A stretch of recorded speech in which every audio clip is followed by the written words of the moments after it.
Today we're going to be making another cute little purse that you can make with faux leather. So this is the faux leather piece I have, and you can get this pattern off of isewithjoy.com. Because this comes in the size it does, I'm going to kind of tilt this, and that's why I decided to use a non-pattern piece because it just makes things a lot easier. So I'm going to flip it over and use a heat erasable pen to trace onto the back of this faux leather piece, and then we're going to go ahead and cut. So for this, you will need these two clips. I'll be sure to tag them down below. You'll need the heat erasable pen, like I mentioned, and you'll need this set that comes with the pliers and the snaps. These are plastic snaps. I decided to go with blue thread, so I'm going to look for blue snaps that actually match the thread. I think it's going to look much prettier doing that. So what I want to do now is just go ahead and pin the, clip this here. You don't want to work with pins just because it's going to poke holes in here, and you only really truly need two for this. So I'm just going to go do this, and then start the tracing process.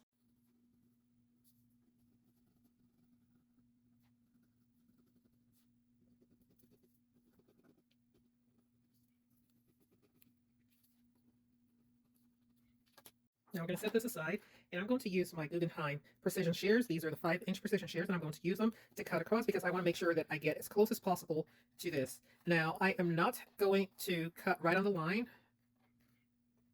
I'm just going to leave it a little bit, and then I'm going to go ahead and finish up everything. Don't throw out these pieces. You can always use them for straps, or you can use them to make little holder tags, so be sure to hold on to them. I try to make sure that whenever I have pieces left, I still use them for other projects so that it doesn't feel like I'm being wasteful. And these are large enough pieces that they make a lot of other things as well. So.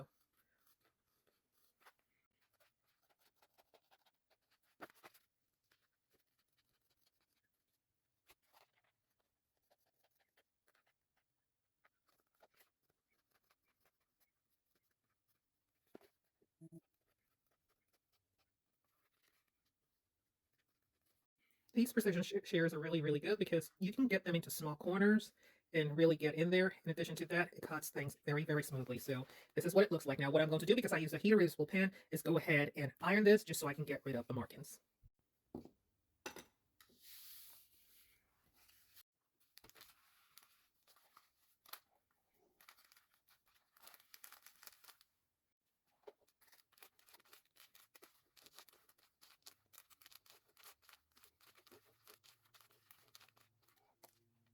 So with this now ready to go, you're going to take this with the wings down and fold it in just like this, fully aligned at the bottom. And then you're going to take the other side and do the same thing so that it forms a straight line there. And then you're going to take the bottom flap and pull it right over like so. And once you have that, you use a clip to clip it. Now, all I want to do, because I want this to be a little decorative, is I'm going to go ahead and use my sewing machine and just sew it all the way down this way and this way.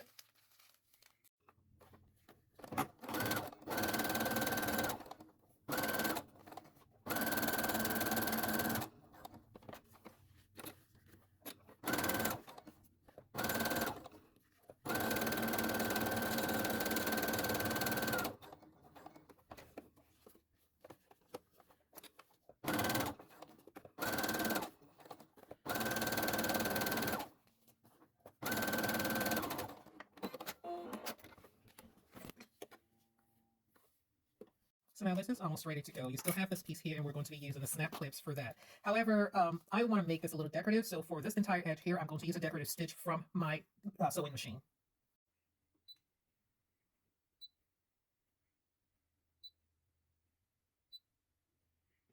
I like that because it kind of looks like leaves. So it automatically tells me what kind of foot I need. In this case, it's the end foot, so I'm going to go ahead and change that as well.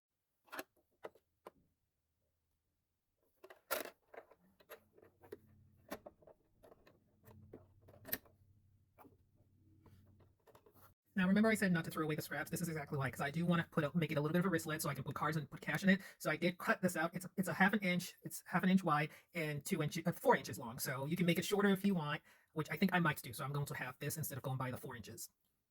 So I want to start my design on this side here. It's going to be on the right side, so it's going to be right there when I flip it over. So what I'm going to do is put my handle here that I want over here. I want to make sure I'm able to catch it properly with my sewing machine, and I'm going to go ahead and start stitching.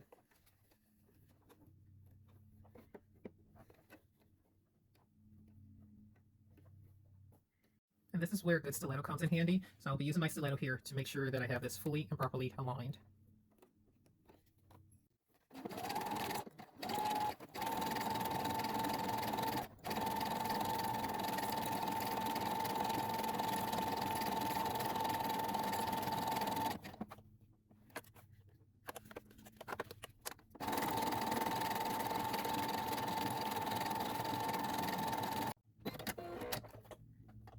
now we're just about done. All we need to do is just assemble, make sure everything is laying flat, and use our snaps. So we want to first identify where our snaps will go. And to do that, you're just going to fold this over. And I think I want it right there. So what I'll do is I'll use the tool to do that.